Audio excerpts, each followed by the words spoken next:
Vivemos tempos tão desafiadores, tempos de incertezas, de refazer trilhas, de refazer planos, reinventar novas maneiras de viver, de ensinar e aprender, enfim, tempos de reinventar e ressignificar a nossa própria existência. E em meio a tudo isso, aqui estamos nós, porque somos mulheres e homens da esperança e do compromisso com uma educação que ultrapassa as barreiras do medo, da incerteza e da desesperança. Nós apostamos e nos engajamos na construção de uma educação a favor da vida, da solidariedade e de um planeta habitável para todas e todos. Apostamos não só no futuro, mas, sobretudo, nós apostamos no presente. Eu acredito que esse tempo pandêmico que ainda estamos vivendo, ele nos ensinou, pelo menos a mim, que o mais importante é viver o presente, no presente. Pois o amanhã, às vezes, ou muitas vezes, pareceu e parece distante. Nossa congregação, ela nasceu porque nossos fundadores, Pedro Fourier e Alix Leclerc, ouviram os sinais daquele tempo. Lá no século XVI, em 1597. Eles foram sensíveis aos desafios daquela época. Foram ousados em criar uma nova casa de religiosas para nela praticarem todo o bem possível. Todo o bem possível. Portanto, uma mulher e um homem que viveram o presente e no presente.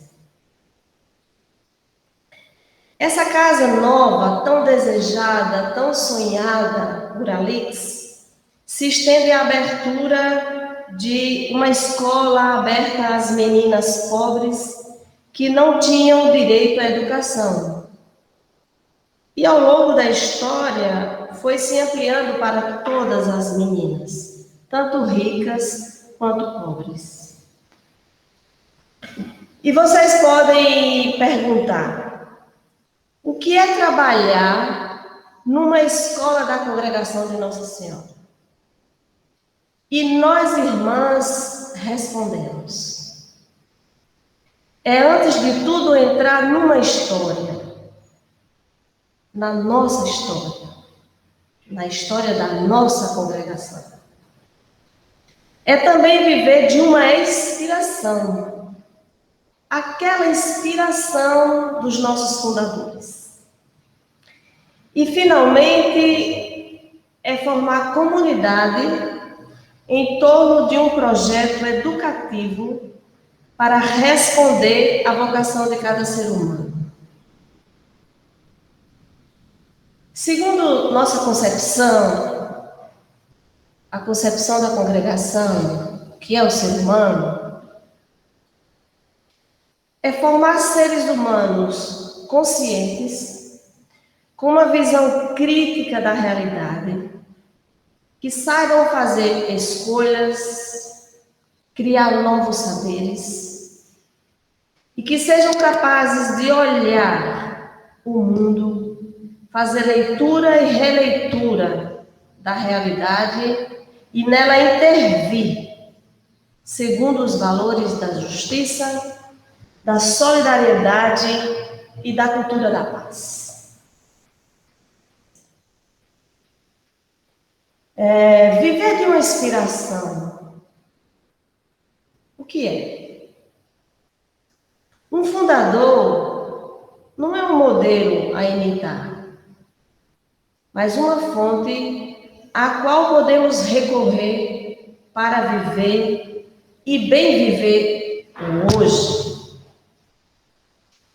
Viver de uma inspiração não é nos perguntarmos sobre o que ele e ela faria em nosso lugar, mas compreender o que os animou a fazer o que eles fizeram naquela época, naquele tempo. E assim atualizar essa inspiração hoje, onde eu estou, onde vocês estão. Hoje, essa inspiração educativa de Pedro Fourier e Alix Leclerc não é exclusividade das irmãs da congregação de Nossa Senhora. Cada educadora e cada educador é convidado a beber da fonte de Pedro Fourier e de Alix para redescobrir a sua responsabilidade própria. E eu divido aqui com vocês alguns conselhos do Pedro Fourier, que, para mim, enquanto irmã da congregação, e para muitas irmãs, elas são verdadeiras pérolas. Veja o que ele diz. Que haja prazer em aprender. Que haja prazer em ensinar. Que os ritmos sejam respeitados. Que haja sentido no que se aprende. Que o aprendizado seja personalizado. Que os locais sejam acolhedores e estéticos. A acolhida, ela é uma grande marca da nossa congregação. Queira Deus e queiramos nós que essa marca não se perca no tempo. Cada ser humano tem uma vocação própria, um chamado a se construir a partir do tesouro que está dentro de cada um e que constitui os seus talentos. Dentro de nós, há mais do que nós mesmos supomos, embora ainda não o saibamos. Nenhuma pessoa deve perder a esperança de sua vocação. E aí lembra o grande Santo Agostinho, cuja regra é seguida pela nossa congregação, pela congregação de Nossa Senhora, Cônicas de Santo Agostinho. E é uma regra baseada no amor, na liberdade e no cuidado com as pessoas. O pão educativo da congregação de Nossa Senhora tem sido partilhado com gerações de jovens e adultos. Cada um e cada uma é convidado e convidada a se nutrir mais deste pão, para crescer junto. E eu digo a vocês, então, vão e partilhem o pão educativo da congregação de Nossa Senhora com aqueles e com aquelas que acabaram de chegar em nossas escolas e em nossos colégios, agora para esse segundo semestre. E é assim que esse pão vai sendo partilhado, multiplicado, e vai passando de geração em geração. E para mim é sempre um prazer compartilhar essa longa experiência que eu tenho em torno dessa temática que hoje se chama metodologias ativas de aprendizagem, né? Na verdade, é uma terminologia que ela surge mais recentemente, porque você tem uma série de diferentes modelos, metodologias, concepções que foram se disseminando no mundo. Talvez a principal delas seja a aprendizagem baseada em problemas, que é a mais conhecida, inclusive, em todo o mundo, com muitas universidades que adotam essa iniciativa já há bastante tempo, principalmente no campo da saúde, e a partir daí foram surgindo uma série de perspectivas novas, somente em inglês, né, o Team-Based Learning, Inquiry-Based Learning. Quer dizer, as pessoas vão mudando o nome, mas o que está por detrás, realmente você cria diferentes redes de conhecimento sobre métodos específicos, e a ideia de metodologias ativas surge como um guarda-chuva. Um guarda-chuva que vai tentar reunir isso que hoje se configura como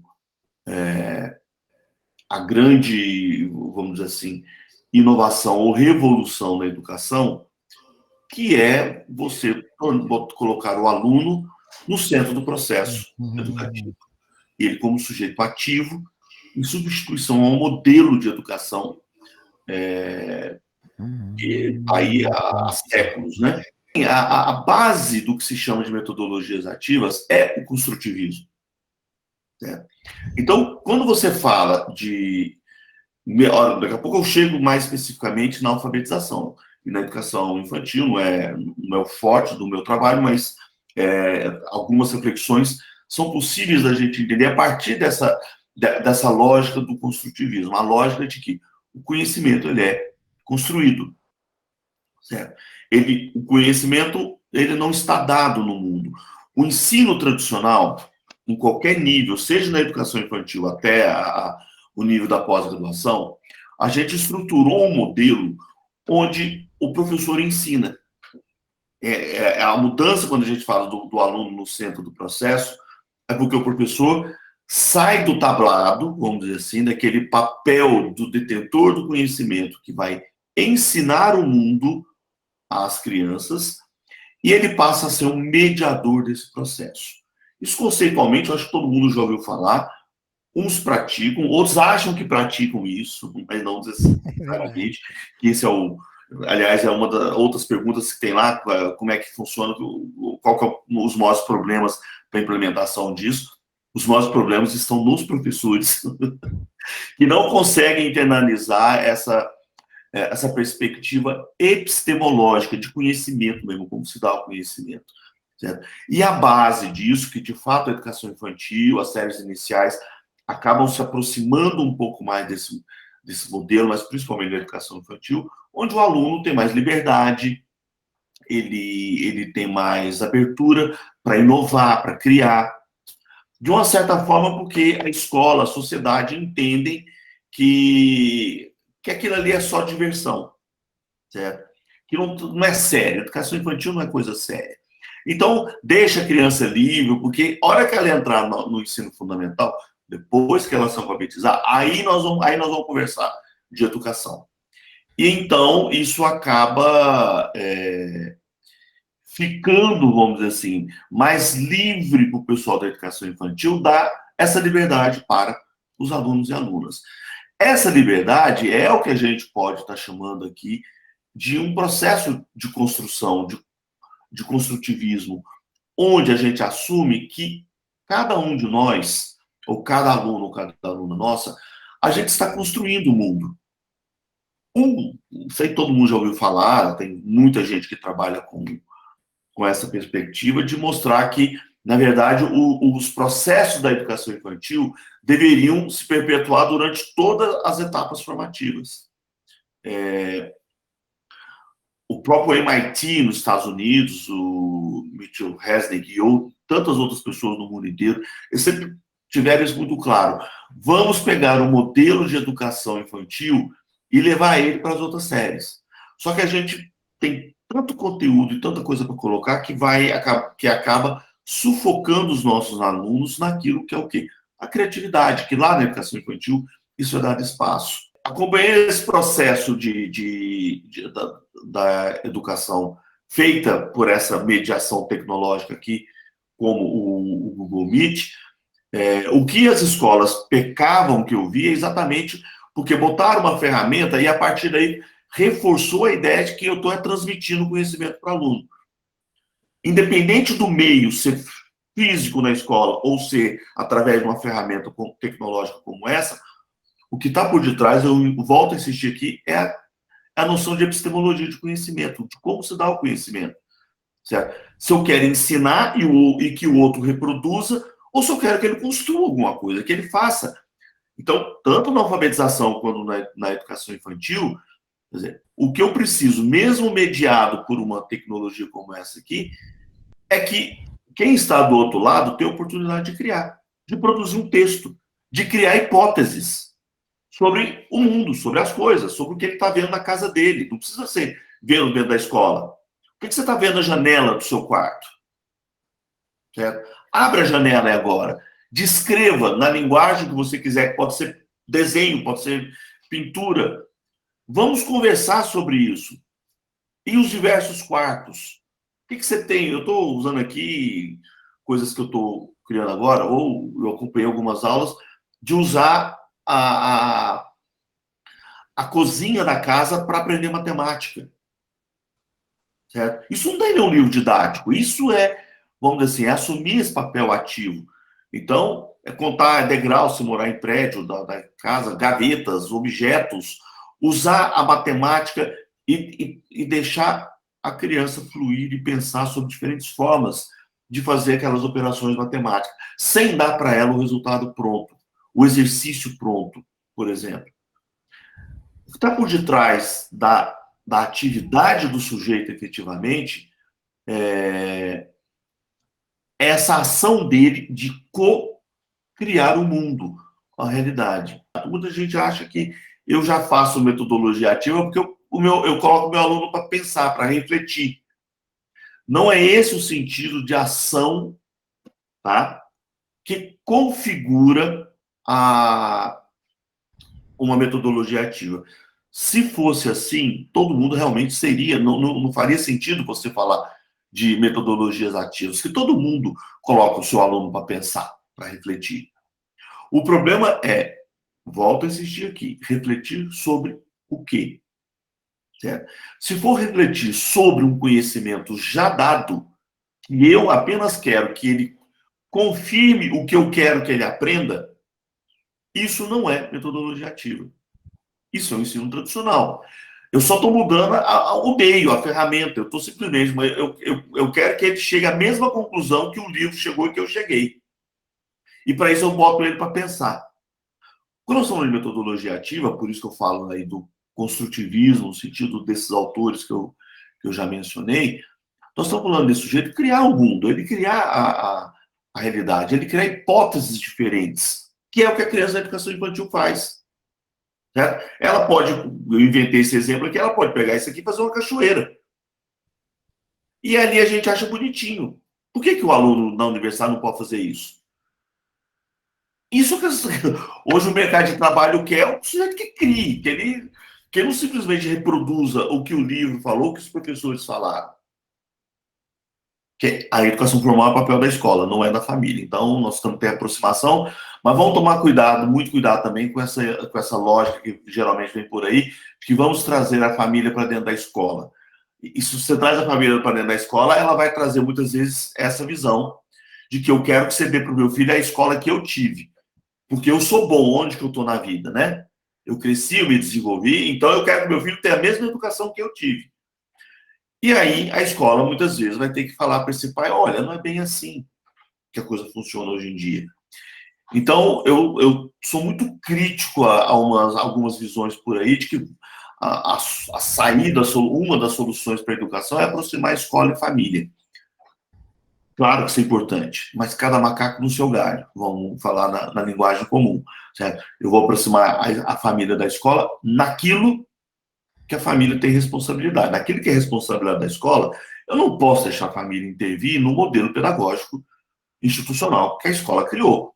O novo ensino médio agora, ele vem nessa perspectiva de dá uma força para quem acredita nessa mudança de perspectiva. Isso vem agora por pressão do mundo capitalista mesmo, tá? Do mundo do trabalho, que fala, olha, nós precisamos preparar o ensino médio, não só os alunos estão desinteressados e estão evadindo, mas também vocês estão formando pessoas que não servem para o mundo do trabalho. Quando eu falo mundo do trabalho, não é só empresa, não, é órgão público, é terceiro setor. Por quê? Porque é um modelo, eu preciso que as pessoas aprendam a interdisciplinaridade, aprendam a trabalhar com projetos, aprendam a trabalhar coletivamente. Se chama, hoje em dia, por aí, dos 4 Cs, né, as 4 habilidades e competências essenciais, que é criatividade, como aprender a se comunicar, aprender a resolver problemas e pensamento crítico. Certo? O ensino médio precisa incorporar isso. Como é que você faz isso? Através de projetos, através de projetos interdisciplinares, de sumir com essa disciplinarização, que ela é importante de um lado, mas ela não pode ser um fim em si mesma. A matemática, a física, a língua, a arte, elas não podem ser concebidas como um fim em si mesmo para fazer uma prova de vestibular. Então, você precisa ter um planejamento semana a semana, mas esse planejamento é sobre estratégias e não sobre o conteúdo. O conteúdo também, mas o conteúdo ele é flexível. Porque o aluno vai procurar, ele vai. Mas você não sabe, a hora que você trabalha com um projeto integrador, que é isso que está por detrás do ensino médio, inclusive, onde você articula as diferentes áreas de conhecimento, você sabe o conteúdo que você quer que o aluno aprenda, porque está na base nacional comum curricular. Certo? Você tem aquilo ali que precisa ser trabalhado. Sim.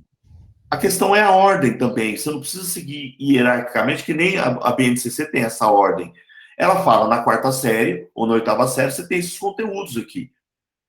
E você vai criar um projeto de forma que o aluno vai ter que passar por aqueles conteúdos. Então, isso exige planejamento também. Muito.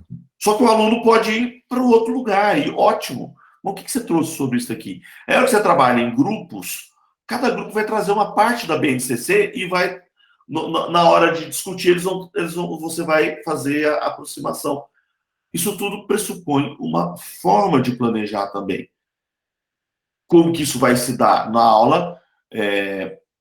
Então, na 5ª aula, por exemplo, eles vão fazer pesquisas, cada grupo... eu estou tentando puxar coisas aqui da cabeça, mas eu vou pegar um projeto concreto que eu já ajudei a escrever sobre ele, tá? Eu gosto muito do espaço público, então, praça. Você não tem dúvida que qualquer praça que eu vou, eu tenho uma temática, eu posso produzir texto e produzir arte sobre aquele espaço, eu tenho biologia ali, se eu quiser, ciências, certo? Geometria dos espaços que estão ali, por exemplo. Então, isso tudo está na BNCC. E eu sei a BNCC, eu, professor. Então, eu vou dar demandas de projeto para os alunos nas minhas aulas de matemática. O espaço é o único, é a praça. Ou é o pátio da escola. Se eu não puder, por causa de segurança, eu quiser manter aqui dentro, o pátio da escola tem geometria. Ele tem álgebra ali dentro. Eu vou pedir para o aluno observar a álgebra, a geometria, a cultura, a história daquele pátio. Eu já tive uma vez aí no colégio de vocês. Ele tem história.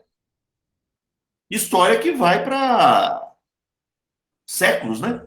Se eu quiser. De fora do Brasil, inclusive, que eu posso trazer. Então, o que eu vou... E isso tudo está na BNCC. O que eu preciso, eu, professor, olhar para a BNCC com esse olhar aberto, certo? E colocar isso dentro do projeto. O nosso projeto vai ser sobre a praça que está em frente à escola. Tá. Ali tem geometria, ali tem história, ali tem arte, e eu vou fazer os alunos observarem o mundo real a partir dos conteúdos da BNCC que ele precisa aprender, assim como lá no ensino médio.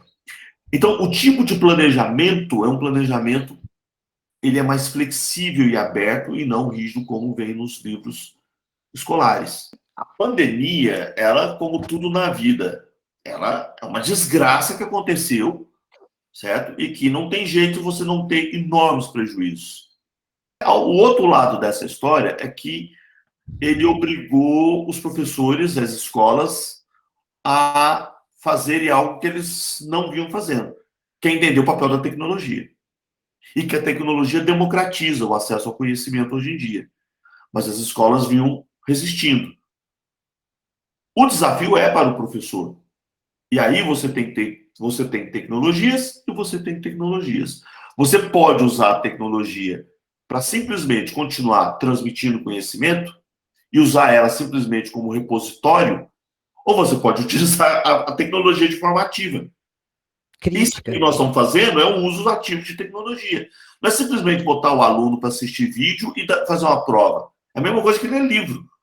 Ou me ver dando aula para ele. Ou eu posso usar a tecnologia para interagir. A avaliação é fundamental. Ninguém está negando isso. O problema é que para você fazer essa mudança, eu vou chamar aqui paradigmática, certo? Do modelo de educação, do professor sair dentro do centro do processo e passar a ser o mediador, ele tem que mexer na forma de avaliação. E aí é onde entra no cenário aquilo que todo mundo aprende e que eu raramente vi acontecer, que é uma avaliação processual formativa.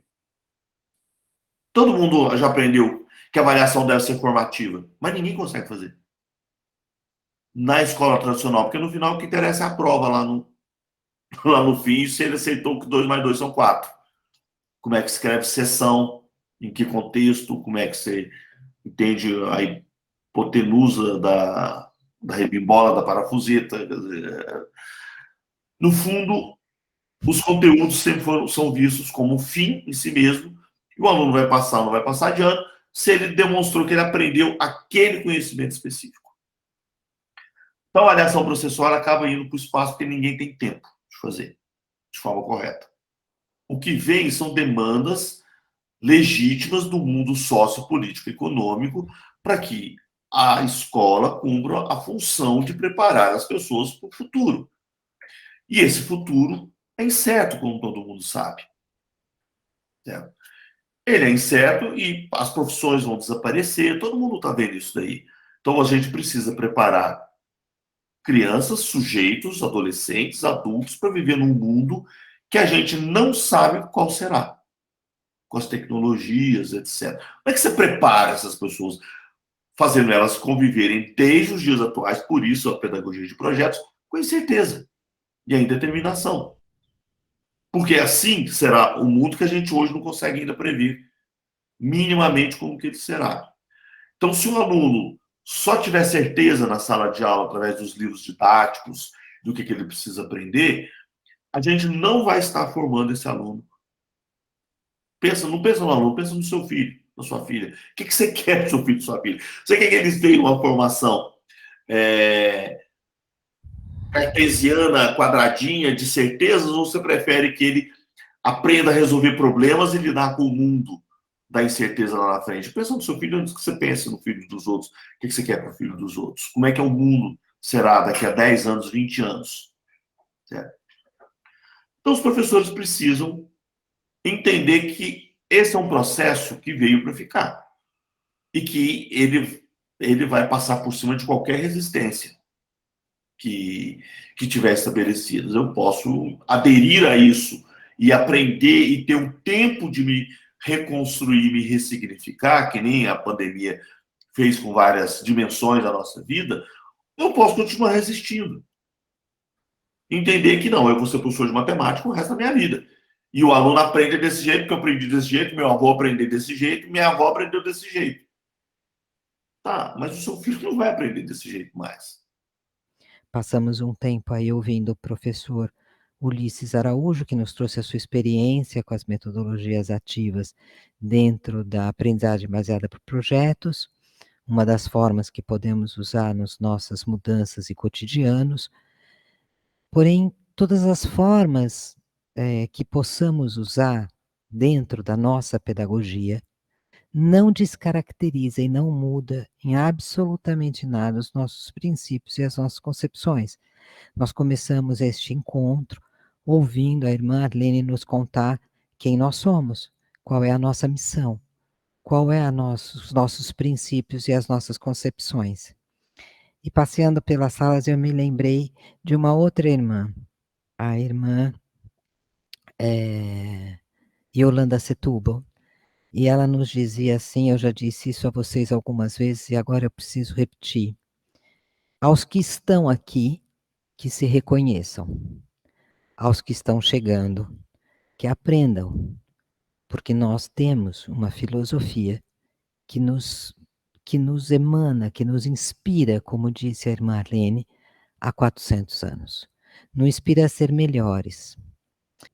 Estar nesta congregação, estar nestas escolas, estar numa escola que tenha esta inspiração humanista, é escolher a forma como nós queremos participar do mundo, como nós vamos nos propor frente ao mundo. Então, nós todos precisamos olhar para isso e não precisamos reafirmar que somos este grupo de educadores humanistas que vai buscar esta inspiração. Essa inspiração nos está colocada. O que nós precisamos buscar agora são formas e meios inovadores de atingir os nossos alunos. Eu entendo que nós estamos fazendo debates nesse mundo em temas gigantescos, temas como energia, temas como globalização, temas como inteligência artificial, biotecnologia, que isso tudo não está distante de nós, que isso tudo está nos atropelando por uma minoria feita por isto. Só que nós não estamos percebendo que há uma revolução silenciosa acontecendo na humanidade, no humano, que é a revolução silenciosa do amor. Cada vez mais, e a todos os dias, nós chegamos próximos de pessoas que não estão bem, que por qualquer um dos motivos, durante esta pandemia, teve problemas enormes para enfrentar na sua vida, mas que não chegam para nós com toda esta clareza. Mas nós estamos recebendo pais, alunos e professores extremamente machucados, pensando que vão encontrar e precisam encontrar outro ser humano que o acolha quando chegam nas nossas escolas. Este é o nosso fazer. Nós precisamos nos reconhecer na acolhida e os que estão chegando precisam aprender que nós somos assim, que nós não vamos mudar isto em nós. Esta revolução silenciosa é simplesmente fazer crescer aquele que está perto de você, fazer crescer você mesmo, fazer crescer o seu aluno que está próximo, fazer crescer a sua comunidade de pessoas. É ficar muito atento de que nós estamos vivendo um momento delicadíssimo, onde as pessoas estão machucadas, muito machucadas. E esta é a nossa obrigação, é o nosso sentido, é o nosso propósito. Cuidar das relações, cuidar dos ambientes, ambientes relacionais e o meio ambiente que nos cerca. Hoje, nossos princípios e nossas filosofias nunca foram tão atuais como são agora. As pessoas precisam ser acolhidas. As pessoas significa os professores, as suas dúvidas, as suas questões, o que ele trouxe para esse debate hoje, por que ele disse isso, por que ele disse aquilo, quando nós vamos nos reunir de novo e discutir isso tudo que você falou, isso tem sentido, isso não tem sentido, os alunos, como eles vão poder ser sujeitos dentro da minha aula e, ao mesmo tempo, garantir a explanação. Isto somos nós. Aqui nós temos professores da educação infantil até o ensino médio. Nós estamos aqui resgatando de novo o encontro de todas as escolas da rede. Nós não podemos mais, nas nossas projeções futuras, deixar de reconstruir vínculos. Pensar que estes vínculos não foram pontes que ficaram vazias. Ninguém passou por essas pontes. E elas foram criando folhas, e elas foram criando ramos, elas foram se fechando em alguns lugares. Em outros, precisamos limpar as pontes, atravessá-las de novo, na presença, chegar perto outra vez, ouvir o que o outro está dizendo. Será que o que eu estou falando é aquilo que todos estão escutando? Será que todas essas pessoas que estão aqui estão pensando isso, ou será que estão pensando outra coisa? Isso somos nós. Esses nossos modos de fazer pedagógico, eu diria para vocês assim, muito mais do que cuidar das estruturas, muito mais do que cuidar de como as coisas estão em cada um dos seus lugares, nós precisamos cuidar dos modos, os modos de relação, os modos da aprendizagem, não do ensino, os modos de aprender. Será que estamos aprendendo? Este é o nosso modus operandi daquilo que nós fazemos aqui. Crianças e adolescentes têm direito a uma perspectiva de futuro. Nós precisamos nos esperançar, porque somos educadores. Educadores são esperançosos. Educadores não são, como disse para nós o Gilberto de Menstein quando teve aqui, eles não são urubus. Pelo contrário, eles são águias, eles olham para aquilo que existe melhor lá de cima, eles não olham para o que existe de pior. Nós temos que ir atrás disto.